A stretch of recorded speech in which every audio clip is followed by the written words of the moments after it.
Hello dear friends, welcome to exam Guruji. आज हम आपके लिए मोस्ट एक्सपेक्टेड क्वेश्चन लेके आए हैं bending moment and shear force से। आपको पता है कि bending moment and shear force exam में एक्सपेक्टेड क्वेश्चन पूछे जाते हैं स्ट्रेंथ ऑफ मटेरियल से। इससे पहले हम एक पार्ट कर चुके हैं स्ट्रेंथ ऑफ मटेरियल का। अगर आपने वो नहीं देखा है तो आप देख सकते हैं। ये सेकंड पार्ट है स्ट्रेंथ ऑफ मटेरियल का। तो देखिए, सबसे पहले हमारे पास फर्स्ट क्वेश्चन क्या बोल रहा है। The bending moment is maximum on a section where shearing force. Bending movement बोल रहा है कि भाई मैक्सिमम होगा किसी सेक्शन पर, तो उस सेक्शन पर जो शेयरिंग फोर्स होती है वो क्या होती है, मैक्सिमम होती है या फिर बेंडिंग मूवमेंट के बराबर होती है या फिर मिनिमम, या फिर वो अपना साइन चेंज कर देती है। ये क्वेश्चन बहुत ही ज़्यादा इंपॉर्टेंट है एग्जाम के पॉइंट ऑफ व्यू से। तो उस केस में शेयरिंग फोर्स जो होती है वो अपना साइन चेंज कर देती है। यहाँ पे मैं आपके लिए एक्सप्लेनेशन भी लेके आया हूँ। तो एक्सप्लेनेशन में आप यहाँ पे देख सकते हैं कि इफ शेयर फोर्स जो है वो changes sign at a point, अगर शेयर फोर्स जो है वो चेंज साइन कर रही है पॉइंट पर, then bending moment at that point will be maximum. यहाँ पे क्वेश्चन में क्या पूछा गया था कि भाई बेंडिंग मोमेंट के बारे में पूछा गया था। If bending moment changes sign then curvature also changes sign.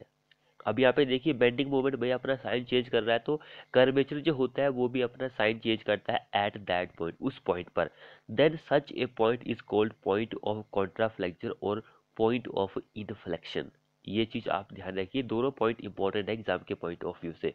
तो ये चीज इंपॉर्टेंट हो जाती है एग्जाम के पॉइंट ऑफ व्यू से। ये मैं आपके लिए एक्सप्लेनेशन जो लेके आया हूँ ये बहुत ही ज्यादा इंपॉर्टेंट है, तो इसको आप अच्छी तरह से पढ़ लीजिएगा।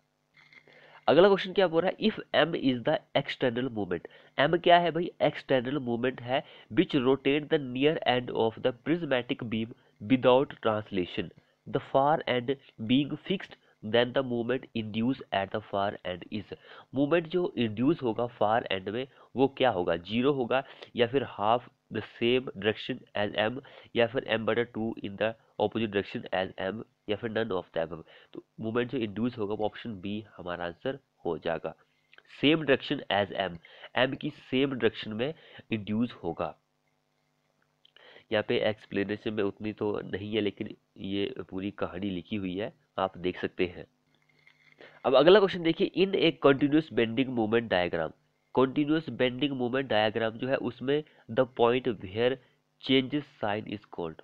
इन continuous beam bending movement diagram the point where it changes sign, उसको आप क्या बोलते हैं, point of inflection, point of contraflexure, point of virtual hinge, या फिर all of the above.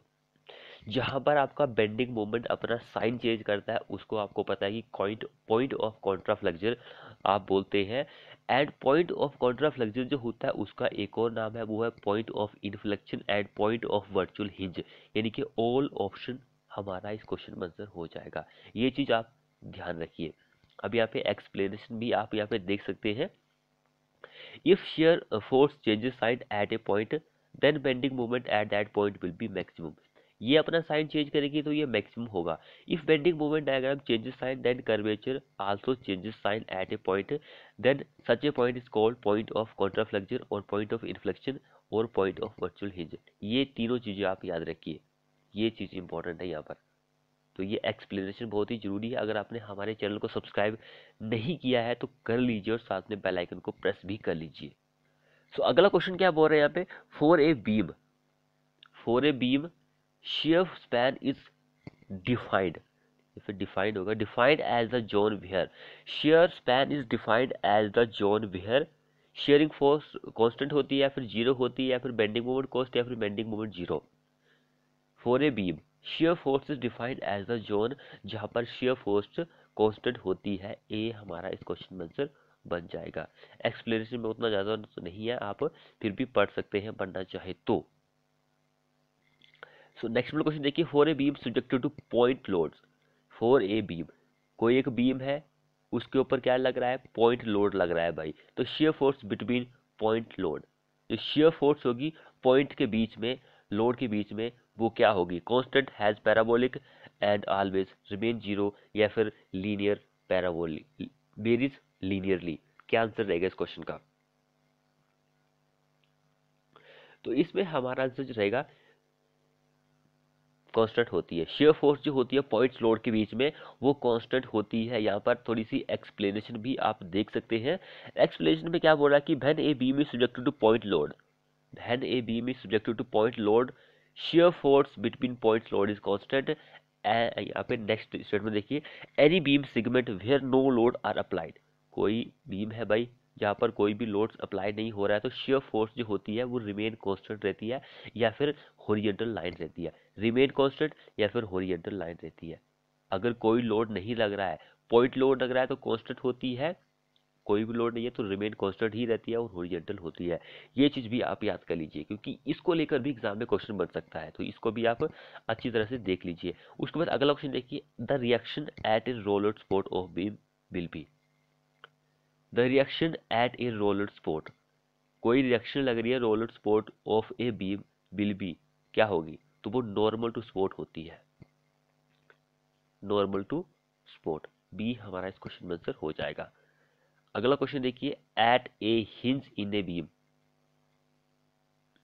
Eight a hinge in a beam, at a hinge, hinge होती है वहां पे बेंडिंग मोमेंट जीरो होता है। एट ए हिंज ऑफ, कोई भी बीम है उसका हिंज होता है वहां पर बेंडिंग मोमेंट जीरो होता है। सी हमारा इस क्वेश्चन में आंसर बन जाएगा। जिसने चैनल को सब्सक्राइब नहीं किया है कर लीजिए और साथ में बेल आइकन को प्रेस भी कर लीजिए।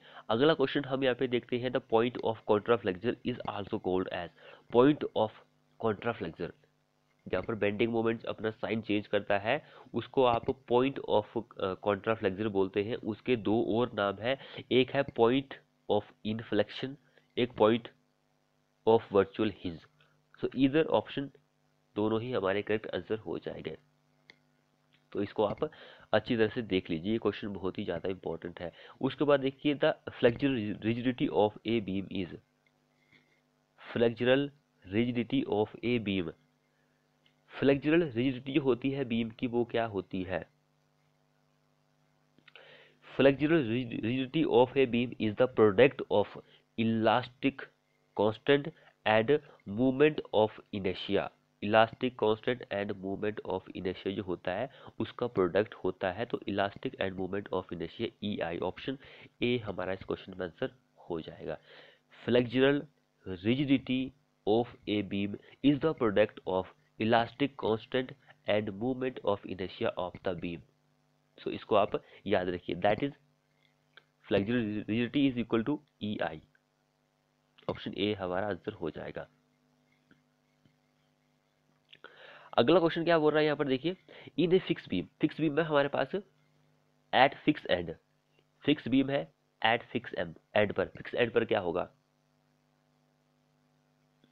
जो फिक्स एंड होता है किसी भी बीम का तो वहां पर क्या होती है, slope and deflection, slope and deflection जो होती है वो जीरो होती है। डी हमारा इस क्वेश्चन में आंसर बन जाएगा।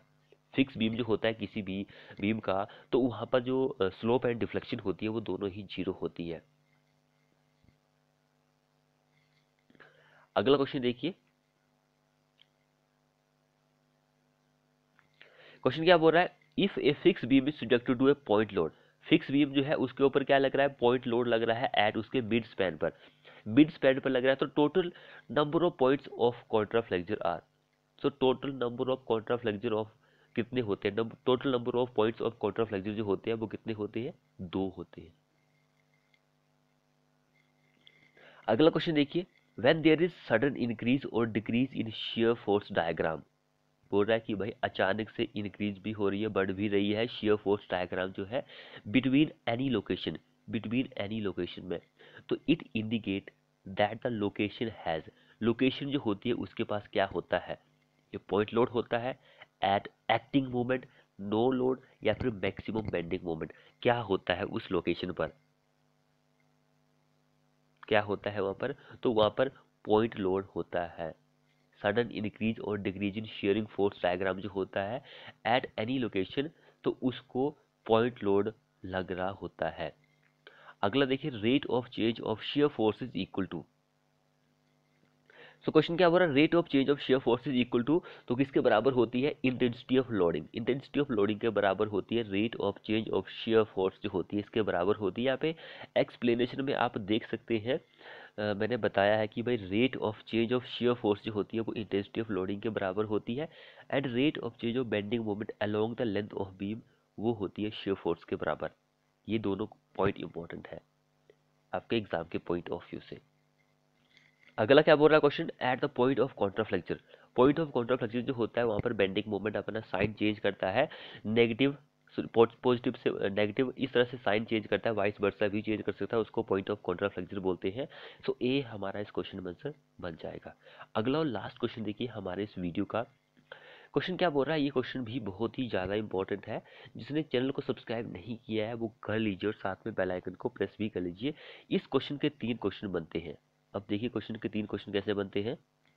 सो क्वेश्चन क्या बोल रहा है, between the point load, between the points load the variation of shear force, between the point load the variation of shear force. Variation जो होती है शियर फोर्स की, यानी कि शियर फोर्स में जो चेंजेस होता है वो कांस्टेंट का होता है, कोई भी चेंजेस नहीं होता है शियर फोर्स में। अगर यहाँ पे ये पूछा होता है कि between the point load the variation of bending moment, variation of bending moment is linear, bending moment के लिए लीनियर होती है, शेयर फोर्स के लिए कांस्टेंट रहती है। लेकिन एक और केसेस होता है बिटवीन द, यहाँ पे पॉइंट लोड था वहां पर यूडीएल लग रहा होता है, यूडीएल लग रहा होता है तो वेरिएशन ऑफ किसकी, शेयर फोर्स की, तो शेयर फोर्स की वेरिएशन उस टाइम पे लीनियर होती है। ये चीज भी आप याद रखिए, यूडीएल लग रहा है तो लीनियर रहेगी वेरिएशन, अगर पॉइंट लोड लग रहा है तो कांस्टेंट रहती है वेरिएशन, लेकिन बेंडिंग मोमेंट के लिए वेरिएशन जो रहती है वो लीनियर रहती है पॉइंट लोड के लिए। तो फ्रेंड्स ये थे हमारे मोस्ट एक्सपेक्टेड क्वेश्चन। वीडियो को अपने दोस्तों के साथ शेयर करें, चैनल को सब्सक्राइब नहीं किया है तो कर लीजिए और साथ में बेल आइकन को प्रेस भी कर लीजिए। मिलते हैं ऐसी ही नेक्स्ट वीडियो में।